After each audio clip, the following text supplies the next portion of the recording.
یہ امام حسین سن چکے تھے۔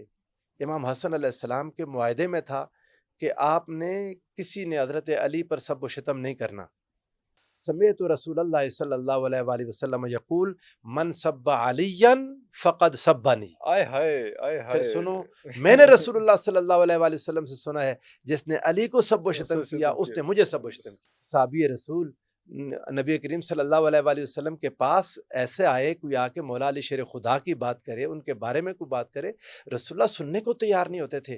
یہ تو رسول اللہ خود نہیں تھے، وہی نہیں آ رہی تھی، لوگوں نے حضرت علی کو پریشان کر دیا۔ رسول اللہ کے انقلاب کو جو خلافت راشدہ کی صورت میں مینیفیسٹ ہوا تھا، اسے روکنے کے لیے کچھ طاقتیں متحرک ہو گئی تھیں، سرگرم عمل ہو گئی تھیں۔ سیدنا عثمان ذو النورین رضی اللہ تعالیٰ عنہ کی شہادت بھی اسی کا ایک حصہ ہے۔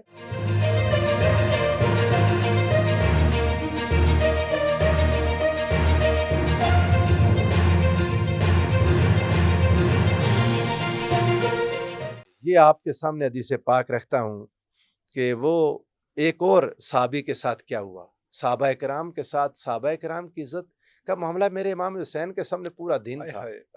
یہ حدیث امام مسلم نے اس کو روایت کیا، حدیث صحیح مسلم کی ہے، 4733 نمبر حدیث پاک۔ اس میں حضرت حسن بصری اس حدیث کے راوی ہیں، کہتے ہیں کہ رسول اللہ صلی اللہ علیہ وآلہ وسلم کے صحابی حضرت عائذ بن عمرو رضی اللہ تعالیٰ عنہ، عائذ بن عمرو، وہ کہتے ہیں دخل علی عبید اللہ ابن زیاد، عبید اللہ ابن زیاد کے پاس وہ داخل ہوئے، فقال، وہ چونکہ ظالم تھا، مسلمانوں پر ظلم کرتا تھا، زیادتیاں کرتا تھا، اس کو شرح میں پڑھے نا جا کے، انہوں نے اسے کہا اے بنیا انی سمیعت رسول اللہ صلی اللہ علیہ وآلہ وسلم یقول، بیٹے سنو، یہ بزرگ صحابی تھے، انہوں نے کہا بیٹے سنو، میں نے رسول اللہ کو یہ فرماتے سنا، ان شر الرعاء الحطمہ، بدترین راعی سخت گیر اور ظالم ہوتا ہے، سخت گیر اور ظالم حکمران بدترین حکمران ہے، تم وَإِيَّاكَ أَن تَكُونَ مِنْهُمْ، ان میں سے نہ ہو جاؤ، ظلم کرتے ہو ظلم نہ کرو ظلم۔ پتہ اس نے کیا کہا؟ اس نے کہا فقال اجلس انما انت من نخالۃ اصحاب محمد صلی اللہ علیہ وآلہ وسلم، بیٹھ جاؤ، تم رسول اللہ کے صحابہ میں بھوسا ہو۔ وہ صحابی پریشان ہو گئے، انہوں نے کہا کیا رسول اللہ کے صحابہ میں بھوسا ہوتا تھا؟ بھوسا تو صحابہ میں نہیں تھا، ان کے صحابہ کے غیروں میں ہے۔ یہ حالات جب دیکھ لیں، امام حسین علیہ السلام نے تو پتہ نہیں کیا کچھ دیکھا۔ یہ تو تھوڑا سا وہ ہے جو ریکارڈ ہو گیا، ورنہ جو اتنا روک کے اتنا کرنے کے بعد بھی جو ریکارڈ تھوڑا سا آ گیا میرے اور آپ کے سامنے، یہ وہ ہے جو زیادہ بیان نہیں ہوتا، جو کرتا ہی کوئی آ گیا ہے پھر بھی بیان نہیں ہوتا۔ مطلب جو بیان ہوتا ہے رفع الیدین پر لڑی جا رہے ہیں لوگ، شلوار اوپر اور نیچے اس پر لڑ رہے ہیں، اللہ کے بندو یہ دین نہیں ہے۔ اٹھاؤ کتاب الامارہ و سیاسہ امام مسلم کی، کیوں نہیں پڑھتے اسے؟ سارا دین واضح ہے، رسول اللہ کے سارے فرمان ہیں۔ حضرت عبد الرحمن بن عبد رب الکعبہ رضی اللہ تعالیٰ عنہ شام سے آتے ہیں، کعبہ میں آ کے حرم کعبہ میں بیٹھے ہیں، حضرت عبداللہ بن عمرو رضی اللہ تعالیٰ عنہما، عمرو بن عاص کے بیٹے ہیں، وہ بیٹھے ہوئے، انہوں نے لمبی تقریر کی، خطاب کیا، اس میں کافی باتیں تھی حکمرانوں کے حوالے سے، تو کہ جو حکمران اگر تمہیں غلطی کا حکم دیں اس کی بات کو نہ مانو۔ آج بھی یہ ہماری بیوروکریسی ہے، دنیا بھر کی بیوروکریسی کے لیے ایک راستہ ہے کہ حکمران کا اللہ کے خلاف، اللہ کے رسول کے حکم کے خلاف بات ماننی ضروری نہیں ہے، یہ آپ کی جان نہیں بچے گی اگر آپ مانیں گے تو۔ وہ حضرت عبد الرحمن بن عبد رب الکعبہ آگے بڑھے، ان کا کیا آپ نے رسول اللہ سے خود سنی ہے یہ باتیں؟ وہ کہہ رہے تھے کہ جب ایک کی بیعت ہو تو دوسرے کی بیعت نہیں ہونی چاہیے، جب ایک کی بیعت ہو چکی ہو جو دوسرا آئے بیعت مانگے تو اس کی گردن قلم کر دو۔ انہوں نے کہا عبد الرحمن بن عبد رب الکعبہ، امام مسلم کی روایت ہے، انہوں نے کہا کیا آپ نے خود رسول اللہ سے یہ بات سنی ہے؟ انہوں نے کہا سمع اذنایا ووعاء قلبی، میرے کانوں نے سنا، میرے دل نے محفوظ کر لیا، ہاں میں نے خود سنا۔ اللہ اکبر، پتہ ان کے الفاظ، انہوں نے کہا اچھا اگر ایسی بات ہے تو اے عمرو بن عاص کے بیٹے عبداللہ، عمرو بن عاص رضی اللہ تعالیٰ عنہ ذرا دوست تھے نا حضرت معاویہ کے اور خاندان تھا، تو کہتے ہیں کہ ھذا ابن عم کا معاویہ یامرنا ان ناکل اموالنا بالباطل ونقتل انفسنا، ہمیں تو حضرت معاویہ ایسا حکم دیتے ہیں کہ ہم اپنے مال ایک دوسرے کے ساتھ زیادتی سے کھا جائیں اور ایک دوسرے کو قتل کریں۔ تو انہوں نے کہا نہیں، جو اللہ کے حکم کے مطابق وہ بات مانو، دوسری بات چھوڑو، اٹھو نماز پڑھتے ہیں، اللہ اٹھو وقت ہے نماز کا، نماز پڑھ لیں۔ امام حسین علیہ السلام کا دکھ چھوٹا نہیں تھا، بہت بڑا تھا۔ امام کو پتا تھا کہ اگر وہ نہیں اٹھیں گے تو نبی کا دین برباد ہو جائے گا، ان حکمرانوں نے وہ چیزیں داخل کر دینی ہیں کہ رسول اللہ کا دین نہیں بچے گا،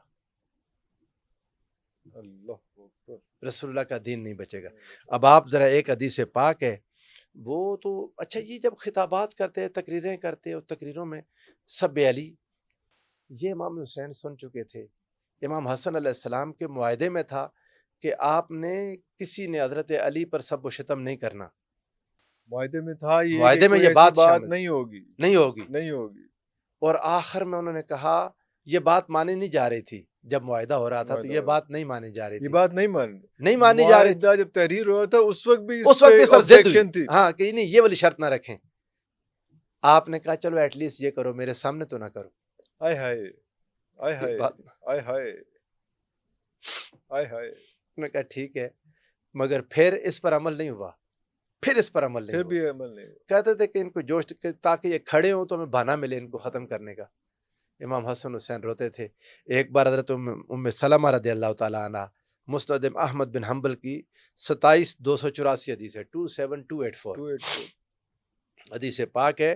حضرت عبداللہ الجدلی رضی اللہ تعالیٰ عنہ وہ حضرت ام سلمہ رضی اللہ تعالیٰ عنہ ام المؤمنین کے پاس آئے تو حضرت ام سلمہ نے ان سے کہا، یہ شام سے آئے تھے نا، تو ان سے کہا ایسب رسول اللہ صلی اللہ علیہ وآلہ وسلم فیکم، تمہارے اندر رسول اللہ کو گالیاں دی جاتی ہیں؟ آپ سب کا ترجمہ سب و شتم ہی کر لیں، چلیں ہم اس کا ترجمہ ہی نہیں کرتے، اس پر بھی بڑا لوگوں کو مسئلہ ہے مسئلہ ہے۔ ہاں ہاں کہ یہ سب کا ترجمہ نہیں کرتے، سب و شتم ہاں۔ اردو کا لفظ ہے نا، بولا جاتا ہے۔ ہوں۔ کیا رسول اللہ صلی اللہ علیہ وآلہ وسلم کو سب و شتم کیا جاتا ہے تمہارے اندر؟ ہے تو کہتے ہیں انہوں نے، حضرت ابو عبداللہ الجدلی کہتے ہیں قلت معاذ اللہ او سبحان اللہ او کلمۃ نحوها، انہوں نے کہا معاذ اللہ، یا کہا سبحان اللہ، یہ ایسی بات اماں کیسے ہو کیسے سکتی ہو ہے؟ سکتی ہے؟ ام المؤمنین رسول اللہ کو ہم تو ان کا کلمہ پڑھتے ہیں۔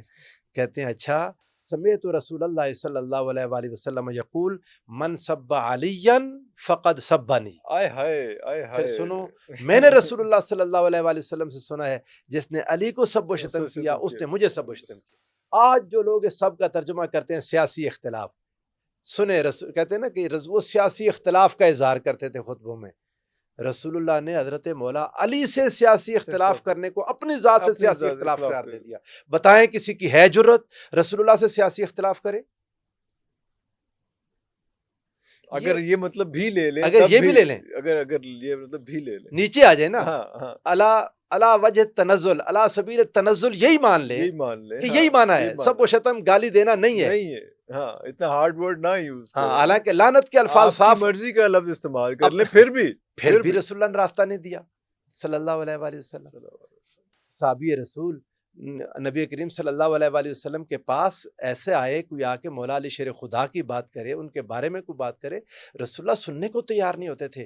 یہ تو رسول اللہ خود نہیں تھے، وہی نہیں آ رہی تھی، لوگوں نے حضرت علی کو پریشان کر دیا۔ ہاں، غدیر خم کا واقعہ بھی اسی تناظر کے اندر ہے نا، کہ کچھ لوگوں نے اعتراض کیا تو اس کے بعد یہ سارا کچھ ہوا۔ میں آپ کو بات بتاؤں، بار بار ہوا، ایک بار نہیں کہ غدیر خم پر ہی ہو گیا، بار بار یہ چیزیں ہوئیں۔ جب کبھی کوئی آیا رسول اللہ نے مولا علی کے بارے میں بات نہیں سنی۔ اب یہ باتیں کہ حضرت علی کے ساتھ سیاسی اختلاف کر سکتے ہیں، کون کر سکتے ہیں؟ آپ کے کہنے کا مطلب ہے کہ مولا علی کے ساتھ بھی یہ اختلافات حضور صلی اللہ علیہ وسلم کی زندگی میں ہی آہستہ آہستہ بلڈ اپ ہونے شروع ہو چکے؟ وہ تھا نا ان کو کہ یہ بنو ہاشم آگے بڑھ نہ جائے، اور یہ لوگوں نے یہ جو، میں آپ کو ایک بات بتاؤں، بڑی کام کی بات ہے اگر ہمارے لوگ سوچیں، انقلاب جب آتا ہے ریولوشن، پھر انقلاب کے بعد اینٹی ریولوشنری پارز آتی ہیں، بالکل صحیح، جو اس ریولوشن کو بریک لگانے کے لیے اس کو روکتی ہیں۔